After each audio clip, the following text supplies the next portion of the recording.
Welcome to the deep dive. We grab complex ideas, look at a bunch of sources, and try to untangle them for you. Make them clearer, yeah. Exactly. And today we're diving into something that seems small, maybe even tiny in English, Uh-huh. prepositions. But believe me, these little words, they pack a punch. They really do. They can be the source of, well, a lot of confusion sometimes. Right. But get them right, and your language suddenly gets so much more precise. Definitely. And today, specifically, we're going to unpack 5 really common ones that often trip people up. Okay, the big ones. The heavy hitters, yeah. They're small, but like you shift one slightly and the whole meaning of the sentence can change. Totally. From just a small misunderstanding to, well, something completely different. Exactly. So our mission today really is to try and simplify how to use these key prepositions. We've gone through the source material on this, Mm-hmm. and we want to give you a bit of a shortcut, help you use them confidently, precisely. Get past that hesitation. Yeah, that moment where you pause and think, is it in or on? We're hoping for a few aha moments today for those tricky bits. And it's worth remembering, this isn't just about like ticking a grammar box, although it helps with that, obviously. Sure. But it's more fundamental. It really boosts your ability to just say what you mean clearly and effectively. With the right nuance. Exactly. That's key for confident communication. Okay, let's get into it then. Let's unpack them, maybe one by one. Focus on where the confusion usually comes in. Sounds good. Where should we start? In. Yeah, let's start with in. The source stuff points to its main use being for, like, enclosed spaces Yeah. and also general chunks of time, That's the core idea. Being inside something, within boundaries. like in my pocket, in the city. In the house, yeah. All that fits. And for time, it's those broader periods, not super specific. So in August or in the afternoon in 2024. Okay, that makes sense. But what about those trickier ones, like vehicles? You hear people say in a car, but then on a bus. Why the difference? Yeah, that's a classic confusion point. So in generally works for smaller vehicles where you're kind of enclosed and sitting down. Like in a car or in a taxi. Exactly. You're more contained. But for larger public transport where you can, stand up, walk around. Like a bus or a train. Right. Or a plane or a ship. Then it's usually on. You're on the vehicle or maybe on the service or route. Ah, okay. That standing up idea is a good rule of thumb, actually. I definitely pause sometimes wondering about being in or on a flight. It's subtle, I know, Yeah. but quite consistent once you see the pattern. So following that logic, if I say I'm in a photograph, that's also about being contained, like within the frame. Precisely. Or you might find information in a book or in an article. Mhm. It's still that sense of being contained within something. Got it. Okay, so that's in. What about on? If in is about being inside, how is on different? Especially when sometimes they feel a bit similar. Well, on is primarily about contact with a surface. Like on the desk, the Mhm. classic example. Exactly. Something resting on a horizontal surface. Yeah. But it also works for vertical surfaces. Oh, right, like a picture on the wall? Precisely. Or even on the ceiling. The object is attached to or touching that surface. It's still fundamentally about the surface itself, just oriented differently. Okay, surface contact.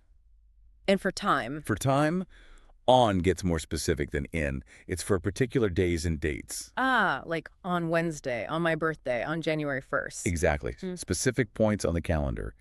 And another big one for on is technology. How so? We talk about being on the internet, on the phone, on TV, on the radio. Right, it's like a virtual surface or platform. So if I heard someone say, I read it in the internet, that would sound off. It would, yeah. Yeah, It should okay. always be on the internet. It's a really common slip-up for learners. Even native speakers sometimes, I bet. Sometimes, yeah. Just remember, Uh-huh. on the internet, on Facebook, on the website, think platform or surface. Okay, crystal clear. Now let's tackle at. This one feels slippery sometimes. It seems to do a lot. It can feel that way, yeah. My understanding is it's often for like exact places or very specific times, a pinpoint. That's definitely a major use. At the corner, at the exact address, at 5:30 p.m. sharp. Very precise. But what about saying things like at home or at work? Those don't feel quite like a single point, do they? Not like at the bus stop. That's a great observation. Yeah. You've hit on a key nuance. At can also indicate a more general location or point of activity. Huh.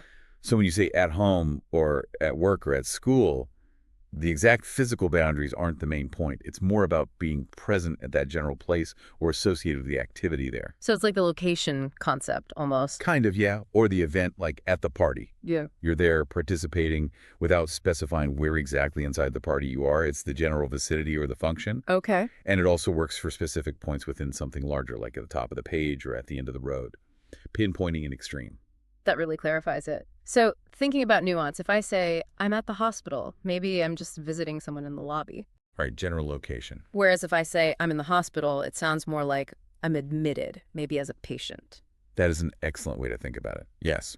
At the hospital is about the general location, the address maybe.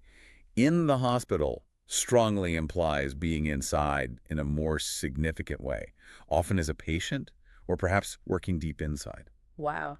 Just one word changes the whole situation. It's a fantastic example of how powerful these little words are. Okay, moving on. Let's talk about by. The sources mention it for showing who did something, the agent, and also for proximity, like being near something. That's right. By, for the agent, is very common, especially in passive sentences. Like, the kick was made by my sister. Exactly. Or this discovery was made by scientists. It tells you the doer. And then proximity, yeah, it just means next to or beside. Sit by me. Or the keys are by the phone. Simple enough. But then there's another really common use for by that's about method or means. Ah, like how we travel. Precisely. Yeah. We travel by train, go by car, commute by bus, or even methods of communication or payment. Send by post, pay by cash, contact by email. So it's the how, the means you use. Exactly. It's distinct from being physically in the car or on the bus. Right. It's about the method. Okay, that's a really useful distinction. So if I say I go to the office by bike, I'm stressing the method. Right. But if I say I'm on my bike right now, I'm talking about my current situation, my location on the surface of the bike. Perfectly put. And what about idioms? There are loads with by, aren't there? Like learn by heart. Yeah, or do something by accident versus on purpose. Or by chance, meaning unexpectedly. Mm-hmm. By myself, meaning alone. It's amazing how one little word can signal the doer being nearby, the method, or even the manner, like accidentally. Context is everything, isn't it? Absolutely. Okay, last one for today, but a really important one. To. I mostly think of it for movement.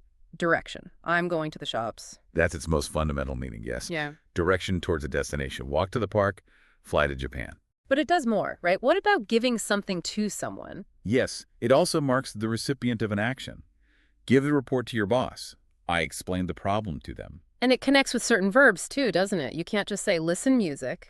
No, exactly. It links the verb to its object in many cases. You listen to music, apologize to someone, respond to an email, belong to a club. Right. It feels essential there. And wasn't there something about ranges? Yes, definitely. For indicating a range between 2 points, often time or quantity, working from 9 to 5. Or the course runs from Monday to Friday. Or it costs anywhere from $10 to $20. It sets the end point of the range. So to-bow handles direction, recipients, verb links, and ranges. Quite versatile. It really is. Yeah. And you can see, can't you, how each of these 5 words subtly steers the meaning.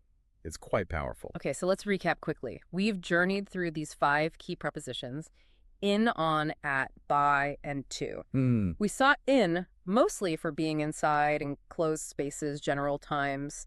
On for surfaces, specific dates, technology platforms. Contact and specificity. At for those precise points in time or space, but also for general locations or activities. The pinpoint or the general vicinity. By indicating the agent, being nearby, or the method used. Who, where, or how. And finally, to for movement, direction, recipients, verb connections, and ranges. Destination and connection. Each one adds that crucial layer of meaning, that nuance. So bringing this all together, what's the main thing you hope listeners take away? I think the core message is that really paying attention to these small words and practicing them, maybe even with simple sentences at first, can make a huge difference pretty quickly, actually. It's not just about avoiding errors. No, it's about unlocking clarity. That big difference in meaning these tiny words create is absolutely worth focusing on. It leads to much more precise and confident communication overall. Right. So for everyone listening, here's something to think about. Can you recall a sentence you used recently where maybe you hesitated over a preposition? We all do it. Yeah. So what surprising new sentence could you put together right now using one of these in, on, at, by, or to, maybe one that felt a bit tricky before but now feels clearer. Give it a try. And maybe zoom out a bit. How could paying closer attention to these seemingly small words actually unlock new levels of precision for you? Not just fixing grammar, but helping you really express the exact nuance you intend, avoiding those little misunderstandings. It's about making your communication sharper, more effective. Definitely something to chew on. Keep exploring, keep connecting those ideas. We'll catch you on the next deep dive.